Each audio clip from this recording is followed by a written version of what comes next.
पुण्यातलं दगडूशेठ हलवाई गणपती बाप्पा म्हटलं की पुणेकर आपण मोठ्या आस्थेनं गणपती बाप्पाचं दर्शन जे आहे ते गणेशोत्सवाच्या काळामध्ये घेताना आपल्याला पाहायला मिळत असतात। कारण दरवर्षी वेगवेगळी कलाकृती जी आहे ती मंडळाच्या वतीनं साकारली जाते। यंदा पद्मनाभ मंदिर जे आहे ते साकारण्यात आलेलं होतं आणि आपण पाहतोय की गणपती बाप्पाच्या विसर्जनासाठी हा खास रथ जो आहे तो तयार करण्यात आलेला आहे।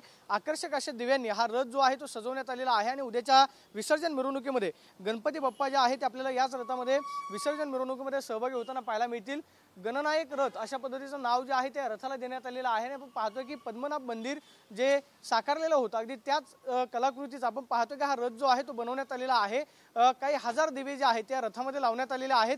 ज्यावेळेस रात्रीच्या वेळेस गणपती बाप्पाची 4 वाजता मिरवणूक निघेल आणि जवळपास 8 वाजेच्या दरम्यान गणपती बाप्पाचं विसर्जन जे आहे ते केलं जाणार आहे। मात्र रात्रीच्या वेळेस आकर्षक दिव्यांनी सजवलेला रथ जो आहे तो पुणेकरांना भुरळ घालताना आपल्याला पाहायला मिळेल आणि आपण पाहतोय की दगडूशेठ हलवाई गणपती बाप्पाच्या विसर्जनाची तयारी जी आहे ते आपल्याला जय्यतपणे सुरू असलेली पाहायला मिळते आणि याच गणनायक रथामधून गणपती बाप्पा जे आहे ते विसर्जनासाठी पुणेकरांना निघताना पाहायला मिळतील। Camera person Sushant Raut Sonu Pradeep Kapse TV9 Marathi Pune.